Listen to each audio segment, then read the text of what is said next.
नमस्कार, India speak daily में आपका स्वागत है और मैं हूं आपके साथ मिंटू झा। इतिहास के पन्नों में दर्ज एक महान शासक के धर्म और पहचान को लेकर फिर से तीखी टिप्पणियों का दौर शुरू हो गया है। बात हो रही है चोल वंश के महान शासक राजा राज चोल की। राष्ट्रीय पुरस्कार से सम्मानित तमिल निर्देशक वेट्रीमारन ने कहा है कि राजा राज चोल हिंदू राजा नहीं थे। हिंदी और दक्षिण की फिल्मों के मशहूर अभिनेता कमल हासन ने भी वेट्रीमारन की बात का समर्थन किया है। सोशल मीडिया पर यह बहस इतनी चली कि लोग राजा राज चोल रिलीजन गूगल पर सर्च करने लगे। राजा राज चोल को लेकर यह विवाद शुरू हुआ फिल्म पोनियन सेल्वन की रिलीज होने के बाद। 30 सितंबर को रिलीज हुई पोनियन सेल्वन फिल्म में चोल साम्राज्य की नौसैनिक शक्ति और इसके साम्राज्य विस्तार को दिखाया गया है। फिल्म में चोल वंश के राजा पोनियन सेल्वन की जिंदगी को दिखाया गया है। इसी फिल्म में राजा राज चोल की चर्चा होती है। राजा राज चोल प्रथम इस साम्राज्य के सबसे बड़े प्रतापी राजाओं में से एक थे।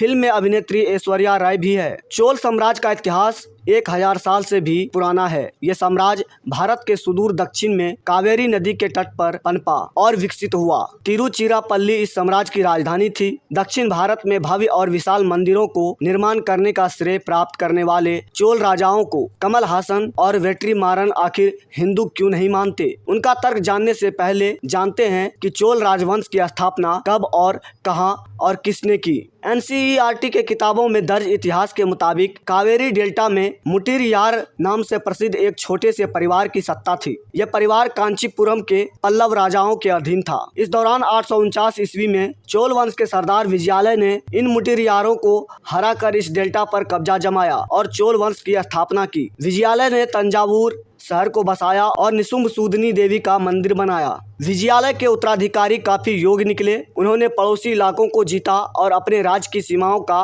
विस्तार किया। दक्षिण और उत्तर के पांड्यन और पल्लव इस राज्य का हिस्सा बन गए। राजा राज चोल प्रथम इस साम्राज्य का शासक बने और चोल राजवंश की प्रतिष्ठा में कई गुना बढ़ोतरी कर दी। राजा राज और उनके पुत्र राजेंद्र प्रथम ने तंजापुर और गंगईकोंड चोलपुरम में जो विशाल मंदिर बनवाए हैं उसे स्थापत्य और मूर्तिकला की दृष्टि से चमत्कार कहा जाता है। राजा राज को तमिल संस्कृति में काफी महान माना जाता है। 985 ईस्वी से 1014 तक चले राजा राज चोल के साम्राज्य का विस्तार दक्षिण में आधुनिक श्रीलंका से लेकर उत्तर में उड़ीसा से लेकर मालदीव तक था। चोल राज के संरक्षण में बनी कांस्य प्रतिमाएं दुनिया की बेहतरीन कलाकृतियों में गिनी जाती है। इनमें से ज्यादातर देवी देवताओं और आराध्यों की होती है। इस काल में मंदिर सिर्फ आस्था और भक्ति का नहीं बल्कि आर्थिक, सामाजिक और सांस्कृतिक जीवन का केंद्र थे। इस राजवंश ने आधुनिक तमिलनाडु की जीवन रेखा ही बदल कर रख दी। बृहदेश्वर मंदिर, राजराजेश्वर मंदिर भी चोल राजाओं ने बनवाया। इन मंदिरों ने द्रविड़ वास्तुकला को ऊंचाइयों पर पहुंचाया।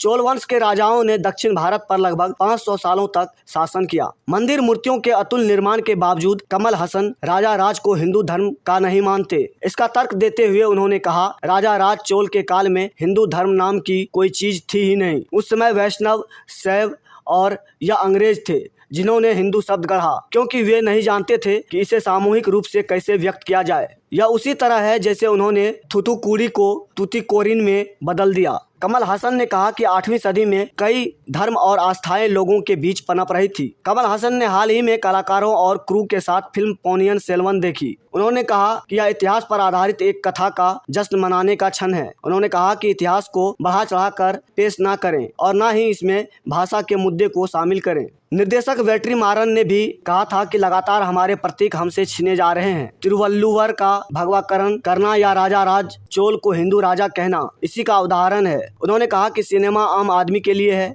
इसलिए पीछे की राजनीति को समझना जरूरी है। अभी के लिए फिलहाल इतना ही। तो इसी तरह की महत्वपूर्ण जानकारी के लिए बने रहिए इंडिया स्पीक डेली के साथ। धन्यवाद।